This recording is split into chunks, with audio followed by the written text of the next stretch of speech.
All right, quarantine day 4. Happy St. Patrick's Day to you. Mr. Lynn here in my living room again. I hope you're enjoying your downtime. Last night, Mrs. Lynn and I watched the Metropolitan Opera's production of Bizet's Carmen. Strongly recommend checking it out. They are streaming a different opera for free every day. It's pretty impressive. I know a bunch of other performers are doing free live streams as well. I plan to watch Dropkick Murphy's live stream this evening. And Jazz at the Lincoln Center posted a Brubeck at 100 concert that I plan to watch at some point on YouTube. So let's jump into today's lesson. Today we are talking about tuning. We tune at every rehearsal and performance, sometimes multiple times, but let's dig deeper into it. You might be thinking to yourself, tuning's tuning. What are you talking about? But there's a lot more to it. So first, let's talk about modern tuning. So most musical groups currently tune to A440. That means we calibrate a mechanical tuner so that the A above middle C is at 440 hertz. We tune our strings to that A and our winds to the B flat half a step up. It is not a perfect system, but it's a good start. This is the most important function of that mechanical tuner, getting the instrument as a whole in tune. You wind players will find, however, that just because your instrument is in tune on some notes, it will not be perfectly in tune in all ranges. For example, if I tune my trombone so that the high and low concert B flat are in tune, the middle notes around concert F will be slightly sharp, and I need to make those adjustments. Back when I was in college, we swore by the tuner.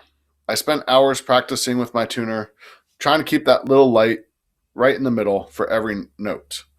I learned all the tendencies of my instrument, so I knew how to adjust each note to where I wanted it to be. Modern pedagogy, however, has shifted, and I've been trying the new techniques and adapting with them.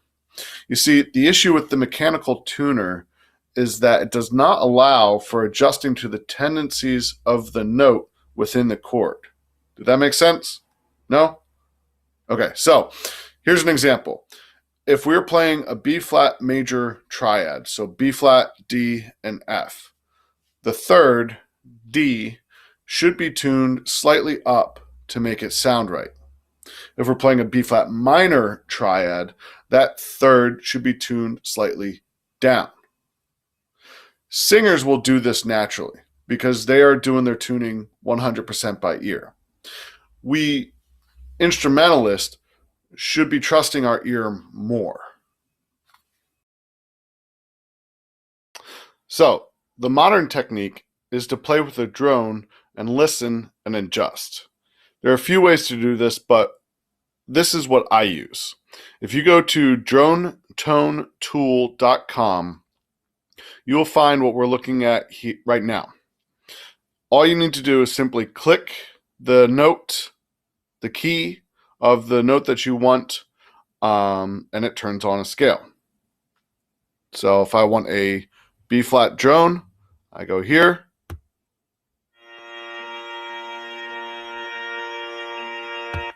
And it creates that drone, click off again, and it turns it off. So when I'm working on scales, I turn on the drone for that scale and listen to how the pitches interact with that tonic note. I try to do the same when working on an exercise or a selection of music. I turn on a drone for whatever key I'm in, and then I trust my ear. If I hear the note I'm playing conflict with the drone, I know I need to make an adjustment. The other reason why I like Drone Tone Tool here is up in this corner we have a metronome. Now it's not the best metronome, but it is nice to have everything in one place. So what I mean when I say hear the sound conflicting, when you're listening to two pitches that are close but not quite in tune, or an interval that should be in tune and isn't in tune, you're going to hear these beads in sound. Okay, best way to describe it is like a wah wah wah wah wah wah sound. Okay, what's happening there is the sound waves aren't quite lining up, and when the sound waves aren't quite lining up, the spots where they do line up will come across a little bit louder, and that creates that bead in the sound. Okay, so we're trying to line them up. My understanding, and I never took a course in physics of sound. This is just my understanding of it. Basically, what's happening is your brain is doing a math problem, and it's trying to very quickly compute how those two waves, or more than two waves, should be interacting. And the spots where it's making sense is the spots where those waves are lining up. So that's why you get that bead. So the beads get faster, the two wavelengths are getting closer, and then when the beads disappear, we're now in tune.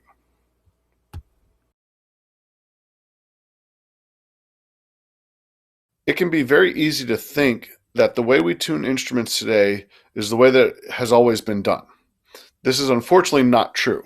In fact, not even all groups today agree that we should be tuning to A440. What we use today is called equal temperament, which means that each note is evenly spaced and all the octaves are in tune. So C to C is going to be in tune, B to B, A to A, everything. Okay.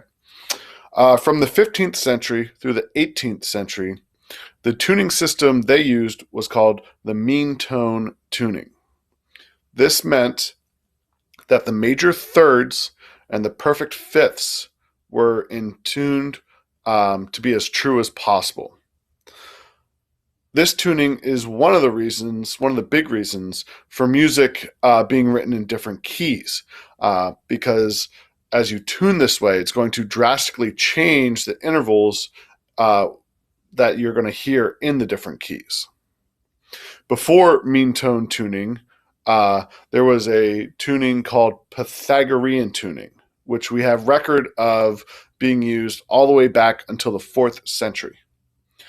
I won't go too much into this because I don't really know much about it, but my understanding is that the tuning is based on the perfect fifths always being in tune. So your concert B flat, or probably your concert C to concert G. And that tuning was going to create a 3-to-2 ratio following the Pythagorean ratio.